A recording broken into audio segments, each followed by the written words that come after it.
எதிர்நீச்சல் serial மூலமா famous ஆனவர் தான் வேல ராமமூர்த்தி. அவர் ஆல்ரெடி ஒரு பெரிய எழுத்தாளர். ஆனா அப்ப அறிமுகமானதை விட இப்ப சீரியல் மூலமா அவர் நிறையவே அறியப்படுறாரு.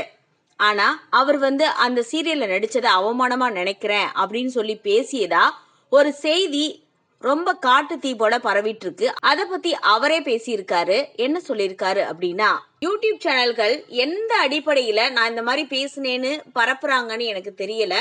கண்டிப்பா சொல்றேன், எனக்கும் அதுக்கும் சம்பந்தமே இல்ல.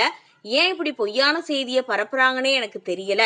என்னுடைய இத்தனை வருட எழுத்து வாழ்விலும் சரி, சினிமா வாழ்விலும் சரி, இது போல எத்தனையோ விமர்சனங்களுக்கு ஆளாகி இருக்கேன்.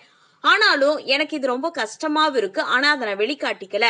எதிர்நீச்சல் சீரியல் சினிமாவில இருந்தப்ப எழுத்தாளனாக இருந்ததை விட அதிக கவனம் பெற்றேன்.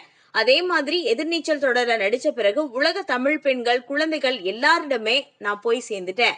என்னை பொறுத்தவரை சீரியல் ரொம்பவே என்னை பெருமைப்படுத்திருச்சு.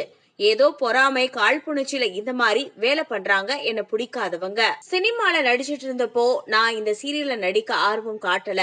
ஆனா அதுக்கப்புறமா திருச்செல்வம் என்கிட்ட நேர்ல இத பத்தி பேசினாரு. அவர் ஒரு சினிமாக்காரராக இல்லாம அவர் என்கிட்ட பேசினப்ப அப்பா பிள்ளை உருவாகத்தான் இதை பத்தி பேசினாரு.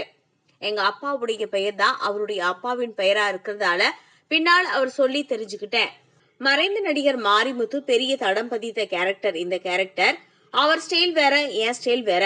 மக்கள் என்னை ஒப்பிடுவாங்க என்கிற தயக்கம் எனக்கு இருந்துச்சு. ஆனா நான் அந்த கேரக்டருக்கு 100% ஒரு நடிகனா என்னை ஒட்டுமொத்த உழைப்பையும் கொடுத்தேன். மக்கள் என்னை ஏற்றுக்கிட்டாங்க, கொண்டாடுறாங்க. நான் எந்த ஒரு விஷயத்திலையும் சட்டுன்னு இறங்க மாட்டேன். அப்படி இறங்கிட்டா அதுல என் முழு உழைப்பையும் கொடுப்பேன். அதுதான் என் இயல்பு. எனக்கு வாரத்துக்கு 10 லட்சம் 12 லட்சம் சம்பளம்னு எழுதுறாங்க. அடிப்படை அறிவு இருந்தா இப்படி எழுதுவாங்களா? அது எப்படிங்க அவ்வளவு சம்பளம் கொடுப்பாங்க? என்னுடைய 61வது வயசுலதான் நான் நடிக்க வந்தேன். பல கலைஞர்களை நானே உருவாக்கி இருக்கேன். எனக்குள்ள இருக்கிற பக்குவத்தினாலதான் நான் இதையெல்லாம் பெருசா எடுத்துக்கல. அதனாலதான் இது குறித்து விளக்கமும் நான் சொல்லல.